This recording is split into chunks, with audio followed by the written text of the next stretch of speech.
So, how do I name a business? Is the question that we've just gotten.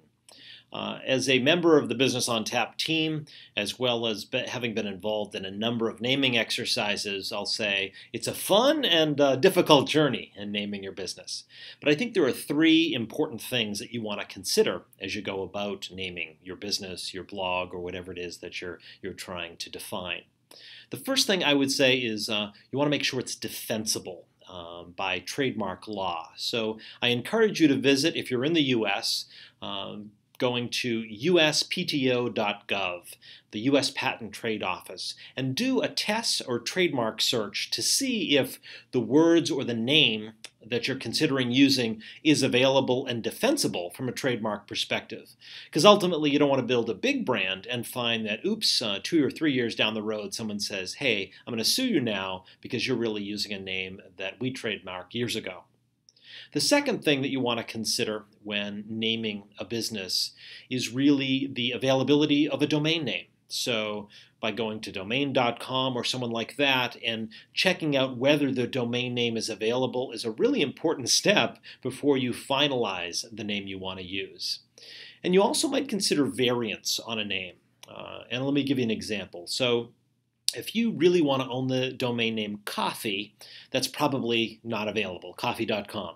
However, if you thought about naming your business Get Coffee or Get New York Coffee, you might find that domain name and that type of a variant is available, or Cool New York Coffee, something like that. So be flexible when you're naming your business and be flexible around the domain name as well. And then the third element I think you want to consider when naming your business is really making sure that the name you choose matches the tone and the intent of your brand and ultimately describes your brand as well. So if you choose a very playful name for a very serious consulting business, the actual name will undermine the gravitas or the strength of the brand that you're trying to create. So make sure those two are in sync. Just because it appeals to the fun sensibilities of you, that might not be the appropriate name for the type of business you're creating. And conversely, if you're building a business for kids or it's a playful design blog, having a very serious name might not be appropriate as well. And then in that same vein, having a name that describes what you do can be very, very helpful to someone who might not be familiar with your branding.